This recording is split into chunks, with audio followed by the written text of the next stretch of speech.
This announcement immediately boosted the morale of the assassins. The promised payment was generous enough to fund them for years. "Boss, we've got a situation." One of the assassin henchmen's expressions suddenly turned grim. Following his gaze, everyone saw a man covered in blood emerging from the smoke. It was Dustin. How is this possible? The bastard didn't die. The muscular man furrowed his brow, astonished. The other assassins exchanged glances, some finding it hard to believe. They had emptied dozens of rounds to turn even the toughest person into a hornet's nest. Yet, apart from some tattered clothes, Dustin was basically unscathed.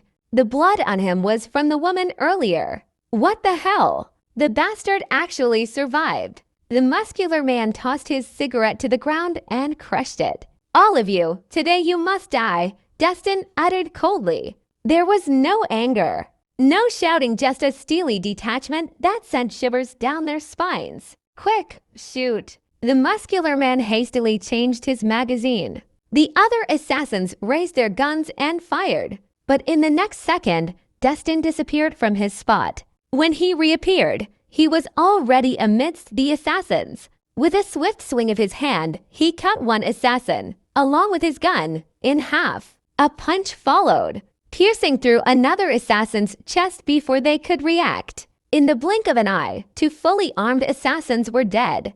Dustin didn't stop, continuing to reap the lives of the assassins. At this moment, he had transformed into a merciless force. Using brutal and bloody methods, none of his victims were intact. "He's over there, shoot." The muscular man panicked, but he was too slow, unable to follow Dustin's movements. He could only desperately raise his gun and wildly shoot. The result was not only a failure to harm Dustin, but also injuring his own people. All the assassins were wiped out in just 10 seconds, leaving only the trembling, muscular man. His gun had run out of bullets. How did this happen? Staring at the scattered bodies, the muscular man was dumbfounded. As an assassin, he had never encountered someone as terrifying as Dustin. After all that, it seemed like Dustin was a monster. He was as swift as lightning, tough as a rock, indifferent to bullet, and merciless. This guy was a demon. Where's Scott Mosey? Covered in blood, Dustin glared at the muscle-bound man, his gaze icy. "Spare me. We are just following orders. We have no grudge against you." Just suddenly, the muscular man quickly whipped out a grenade and chucked it straight at Dustin. His timing was spot on. The grenade would practically explode in an instant. The muscular man believed that no matter how tough Dustin was, there was no way Dustin could withstand the impact of the explosion. Victory seemed to be in the muscular man's grasp. He was convinced he had executed the perfect sneak attack, celebrating silently. However, Dustin intervened, snatching the grenade midair. In the next instant, a muted bang echoed as the hand grenade exploded instantly. But the expected bloodbath didn't happen. In Dustin's hands, the grenade seemed as harmless as a fart. Its terrifying explosion was forcefully contained. Smoke wafted between Dustin's fingers, carrying the scent of gunpowder. His casual handling made it seem like he was crushing a simple chicken egg, not a grenade. How is this possible? The muscular man was dumbfounded, eyes wide, face full of disbelief. For him to snatch a grenade, barehanded and emerge unscathed, was this guy even human? Have mercy. Spare me. Panic-stricken, the muscular man dropped to his knees, begging for his life. Resistance was futile against this monster. All he could do was plead for his life. "Where's Scott Mosey?" Dustin's voice remained cold. "I don't know. I don't know anything. I just follow orders. Please spare my miserable life." The muscular man wailed. "You don't know? Then die without further ado." Dustin raised his hand and whacked the muscular man's head with a resounding thud. The body shuddered, and his head exploded like a watermelon hit by a bat. After dealing with the assassin squad, Dustin returned to the entrance. Lana lay still on the ground, blood staining her clothes. Her eyes were slightly open but losing their light. Her chest no longer moved, and her pulse had weakened. Multiple gunshot wounds had pierced her heart, creating a bloody sight. Dustin kneeled on the ground, gazing at Lana's lifeless body, lost in thought. He didn't know what to say, unsure how to mend the sight before him. Lost and distraught, his mind wandered.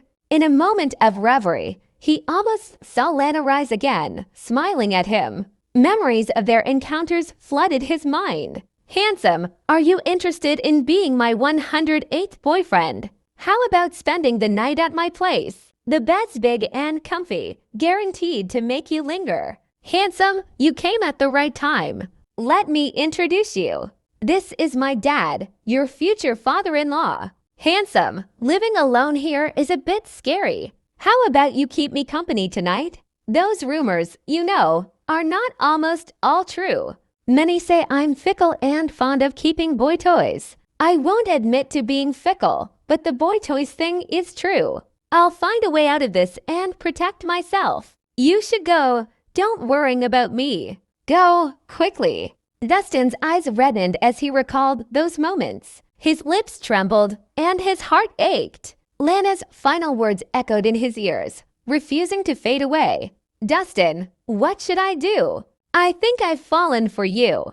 Unfortunately, I guess we're not meant to be. Please, don't forget me, okay? Promise me. Don't forget about me, okay?" Amidst the chaos, Dustin kneeled beside Lana's motionless form, lost in thoughts. Suddenly, approaching footsteps brought him back to the present. Dustin gazed up to find Mateo, accompanied by others, rushing toward them urgently. The gunshots had alerted the Cameron family. Realizing Lana's prolonged absence, Mateo swiftly sensed trouble and efficiently rallied a group for support. However, upon arriving and witnessing the grim scene, he stood frozen in disbelief as if struck by lightning. Stumbling forward, he reached Lana's motionless form.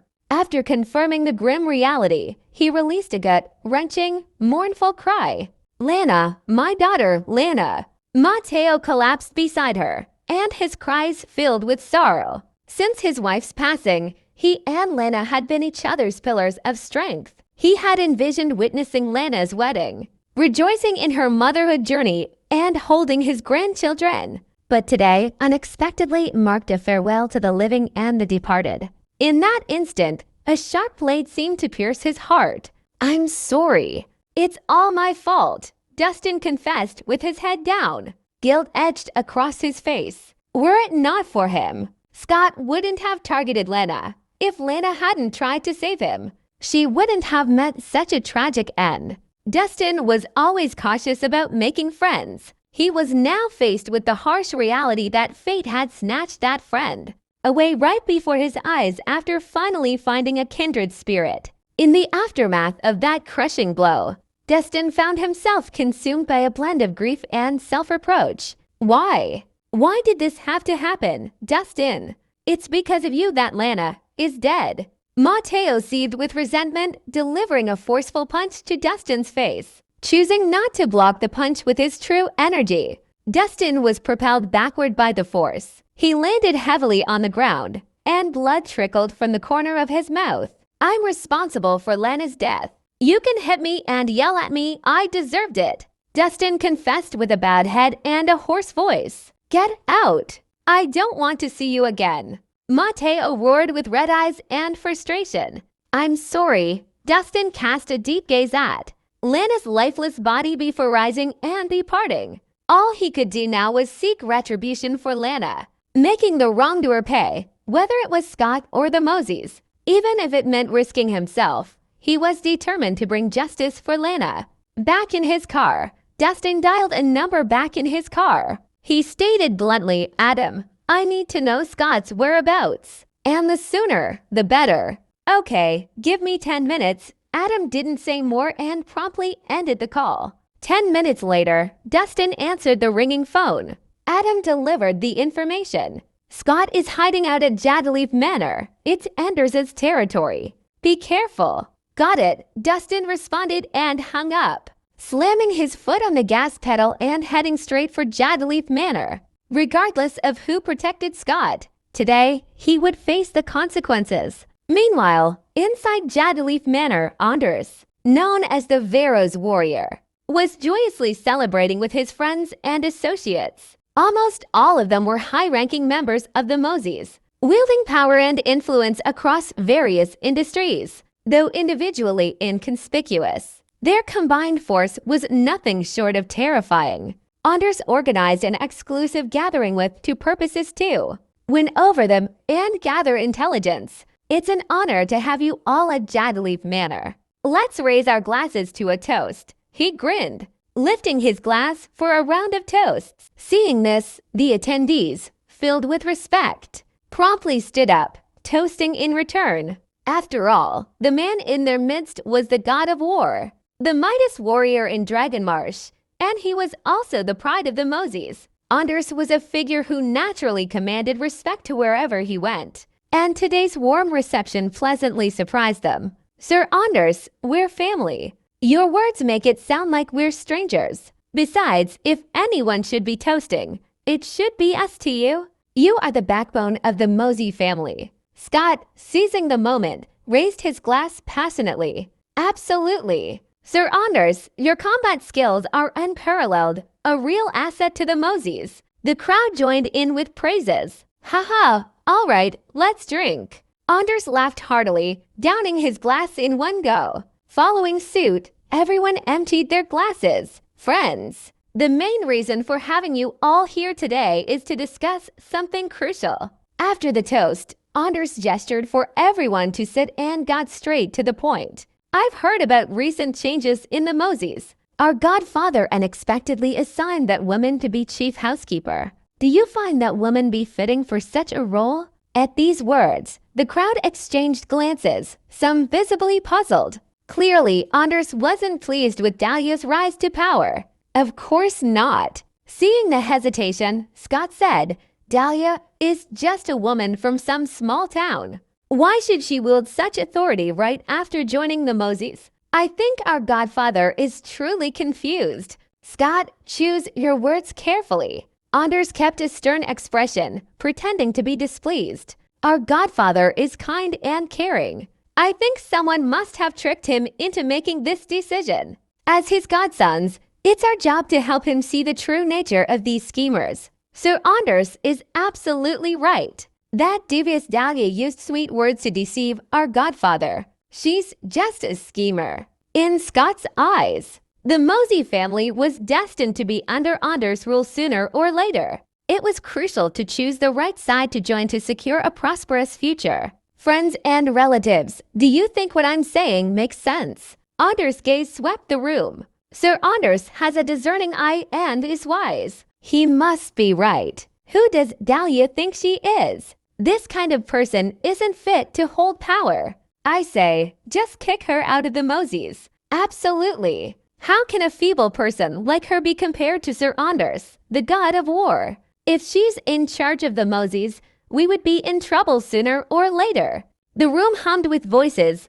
everyone voicing their discontent. They held a long-standing grudge over Dahlia's ascent to power. After all, they were the elders of the Moseys mansion, faithfully serving for many years. Why should a woman with no achievements suddenly take command and issue orders? Because of Seamus's influence, they didn't dare to speak up. They could only grit their teeth and reluctantly comply. Now, with the Veros warrior back, expressing his intentions to vie for power, they no longer held back. They openly declared their support, refusing to bow down any longer. They erupted in agreement and condemnation. I'm thankful for the support you've all shown me. Since we're all on the same page, let's work together to remove Dahlia from the Moseys, Anders declared, drawing cheers from the crowd. We are willing to serve Sir Anders with all our hearts. Good, let me make it clear. As long as you support me wholeheartedly,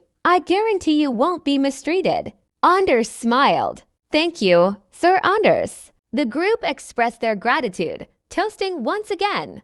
Dahlia's stern policies had significantly damaged their benefits. Anders, with his significant power, promised a brighter future. Now, with everyone openly supporting Anders, they felt liberated. Urgent report. At that moment, a guard rushed in and reported to Anders, Sir, something bad has happened. Intruders have entered the manor, and they've injured many of us. The situation is critical. Please, we need reinforcements. Anders's smile slowly faded and expressed his displeasure. Who dares invade my territory? He sternly questioned. The intruder's identity is unknown, but they're tough. Our guys inside the manor couldn't handle it. Sir, we need backup now. A guard reported, respectfully bowing. Serious firepower. How many troops are we talking about? Anders narrowed his eyes. Just one person, the guard replied. What? Anders scowled. You're telling me you couldn't handle one person. What good are you all? We messed up, sir. Our apologies. The guard hung his head in shame. They should have had this under control with almost 100 guards in the manor. And they were all elite warriors. But the intruder was exceptional. Demolishing everything in his way, unstoppable in his drive. Sir Anders, whoever this intruder is, we can't let them off easy. Anyone daring to trespass on Jadaleaf Manor needs to pay with his blood. Scott, fueled with anger, declared, Let's go. It's time to deal with this intruder. Anders raised his glass for a final swig, then led the crew of followers outside. On the manor's lawn, a bloodied figure slowly approached. Broken bodies of guards lay scattered, groaning in pain with severed limbs. Who are you? How dare you cause a ruckus in my territory? Are you looking for trouble? Anders thundered, his voice echoing across the manor. Scott Mosey, get out here and face the consequences. Destin ignored Anders, his gaze fixed on Scott in the crowd. Cold and menacing, Destin's eyes zeroed in on Scott. It's you. Scott squinted, surprised. I never thought you would still be kicking. Lucky you. In theory, Scott's plan was foolproof. Once Lena administered Tranquirin to Destin, even if he was powerful, he would be a sitting duck. Could Lena have betrayed him? Who would sacrifice friends and family for a little boy toy? Scott, you know this guy. Anders turned to Scott. Sir Anders, Dubon's making waves, right? This bastard here is the brains behind it. I wanted to collaborate with him, but not only did he say no, but he also had someone poison me, tarnishing the Mosey family's reputation. I wanted to school him, but he not only survived but showed up here to mess up your day. Scott explained, clueless about the gravity of the situation. I see. Anders nodded. I've heard of Dubon. It's a big deal in healing elixirs. I'm intrigued. That'd be a game changer if we can monopolize it. With a 300,000 strong army that was always in battle, Anders needed top-tier healing supplies. Don't worry, Sir Anders. I got this. Scott grinned. Once we capture this bastard, I'll torture the Dubon formula out of him. Anders hummed non-committally. This guy is not ordinary. Regular guards might not cut it. Are your people up for the task? Don't worry, Sir Anders. I'm prepared to handle this bastard, Scott assured, clapping his hands. Soon, a man and a woman stepped forward from behind Scott. The man was in a black tee. He stood strong and towered over 6 feet, muscles flexing. Unlike a regular human, a subtle rumble came from him with every breath. The woman had a mask covering half her face, her lips showing a bluish tint, and her eyes purple. She wore a black robe, giving off a creepy and menacing vibe. Sir Anders, these two are exceptional individuals I brought. His name is Cooper, stiff bulletproof and blade resistant, unfazed by fire or water. Plus, he's one tough cookie, unafraid of pain, and stares at death in the face. You're not getting away if he's got you in his sights. And this is Elysia Siren. She's even more tough, a master at voodoo and poisoning. No matter the opposition's strength or numbers, catch a dose of her poison, and it's a one-way ticket to the death. He proudly introduced them. The revelation stunned the onlookers. Cooper stiff. Elysia Siren, the notorious undead hexcasters. What undead hexcasters? Seriously,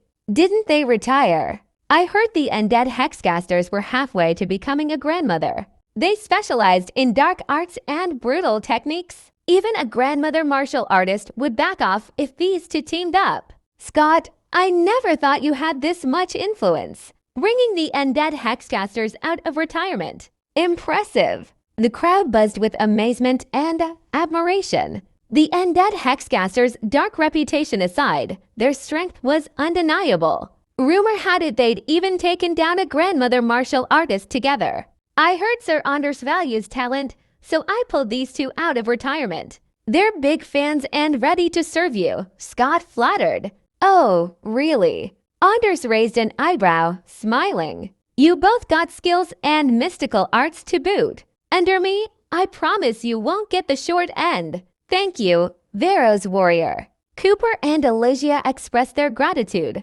bowing respectfully. Cooper and Elysia gazed at Anders in respect. As the powerhouse of Dragonmarsh, Anders' strength was undeniable. If they teamed up with a leader of such stature that promised them fortune and security, not even the martial arts union would dare to take them lightly. All right, you two, deal with that troublemaker. Anders casually ordered. Just leave him with a breath or two. Yes, sir. The duo responded. They understood this was their golden chance to demonstrate their worth as essential allies to Anders. In order to secure a spot as trusted confidants, they needed to showcase significant strength, and the current target, Dustin, was their stepping stone to success. Reese, Scott jeered, lifting his head and defiantly pointing at Dustin. If you've got the guts to take me down, come over here. I'd love to see what you're made of. I don't just want to end you.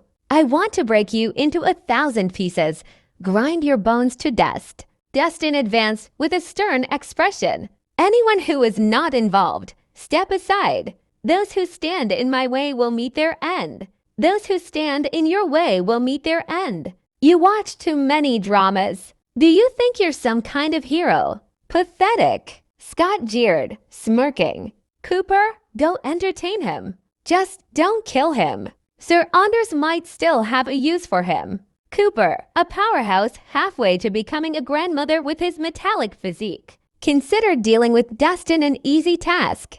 Got it. Cooper nodded, then confidently strode forward. In his eyes, Dustin was already a lost cause. Today's your unlucky day, bastard. If you cripple yourself now, I might spare you.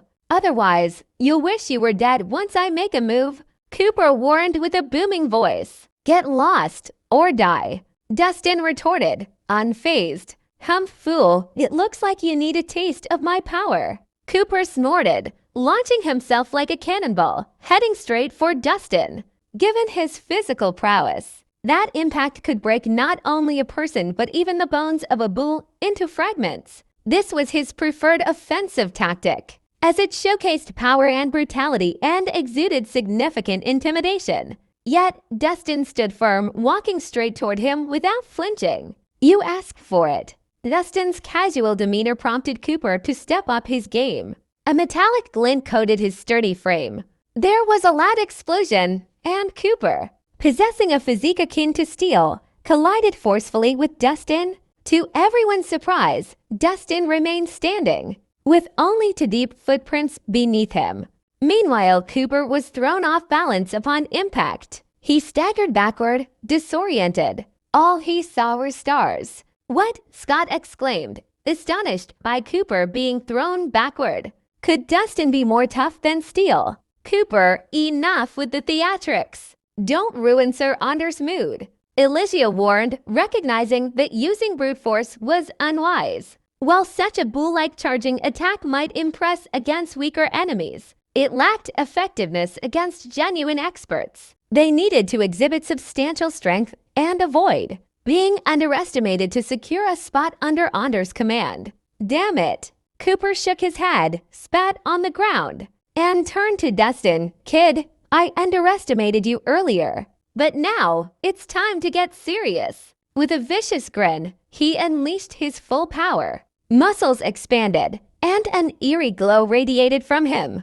You should count yourself lucky to be beaten by me. Now, behold my ultimate move. With a wicked grin, Cooper sucked in a deep breath, and what followed was downright eerie. His body suddenly swelled, growing more robust, resembling a brown bear on its hind legs. It was powerful, terrifying, and downright dangerous. Rigor mortis fist. He roared, mustering his strength. Swiftly, Cooper lunged forward, his fist directed straight at Dustin's face. This punch relied on his physical might coupled with a surge of true energy, doubling its impact. You asked for it. Unfazed by Cooper's attack, Dustin confronted him head-on with his own fist. Upon contact, it caused a thunderous explosion that reverberated in the air. A deafening explosion reverberated through the air.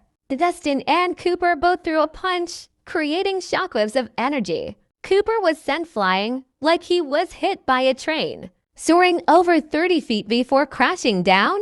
Before fully landing, his body suddenly burst with a resounding pop like a balloon, transforming into a gruesome shower of flesh and blood. His once robust physique now became a downpour of blood and flesh, with bones pulverized beyond recognition. The scene was akin to shoving a bomb into his belly. Following the explosion, an abrupt hush enveloped the entire area. The onlookers gawked, looking in disbelief and astonishment. Was Cooper, famed for his impenetrable skin and iron bones, just annihilated by a single punch?